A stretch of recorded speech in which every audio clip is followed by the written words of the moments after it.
longer and better than almost anybody in our state. You've got the highest per capita production, right?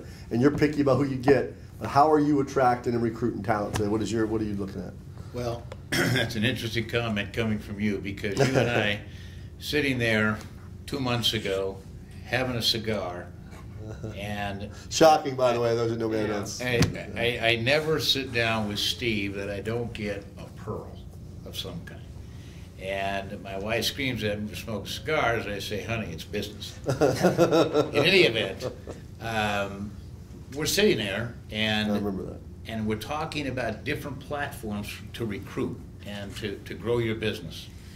And the simplest things in life that we do, what did we do in our own businesses? How have we built our own production? And that is through building a database, building relationships, having people within our team, and so forth. So what do we also do in our company is we have a team. We have our preferred title companies, our preferred vendors, our preferred mortgage companies, different people that are working with us all the time. And to have them out there as part of your major side of your platform to help recruit agents and refer you to business, because if they're working with you and you're a partner with them, it's going to grow their business. It's going to be a two-way street. I'm really not interested in somebody paying for my postage. I'm really not interested in somebody printing a card for me. To be honest with you, I'm wanting to really grow the business. And so that idea that you brought to the table, and of course I've expanded on that a little bit from the standpoint, and just literally, and I was telling Brett earlier, I said, you know, just in the last 6 weeks we've hired 6 new agents just from that platform, tied in with the people that work in your company with you. All of the agents that work with you, are they happy? Sure they are. Yeah. The majority of them are. If they're not happy, then of course obviously there's a 30% reject. Get rid of them. But at the same time, those agents are constantly networking with other agents in social and in business, and hey, did you have a great transaction with somebody else, and so forth and so on. Are you happy where you're at? Or, you know, they just get to talking. I've had 3 agents refer a couple of people to me just in the last 2 or 3 months as well.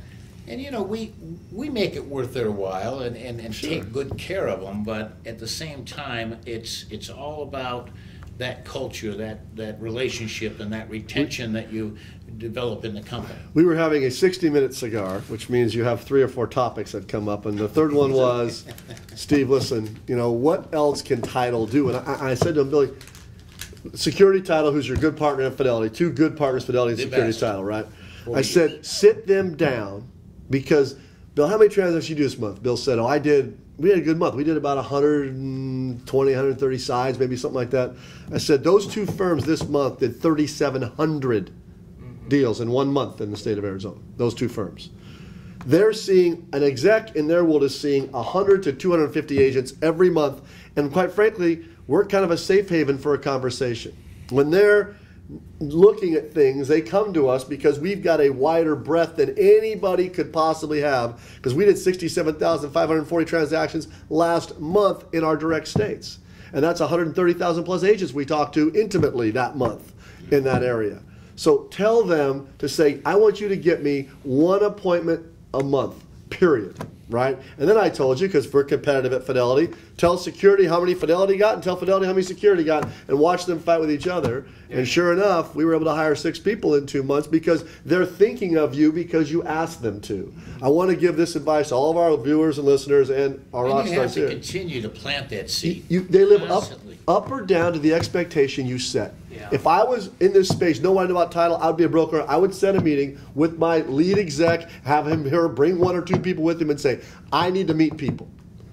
You meet people every day. So every month, I want you to set up 2 meetings with people who might want to hear about a great training platform, might want to hear about a great coaching platform, might want to be with the most productive team in America, maybe isn't in love with where they are. Because let's be honest, what's the stat? 44% of every agent right now isn't happy with where they are in a broker-wide, right? Mm-hmm. So that's 4 out of 10. That means it should not be hard to get 2 meetings a month set up. Ask them to do that, because title as a partner, and trust me, let me say this to my brethren out there, if there are brokerages you're locked out of, that broker won't let you walk in, pull people out of there and bring them the people that are friendly and partners. Pull them out and help them win, because we're not in this. This is not a nonprofit at Fidelity. We're trying to make money too. Let's get involved with it. Let's bring the best people to you. I love seeing you guys win. So that was what we got to. And Bill, does one of those, takes a cigar.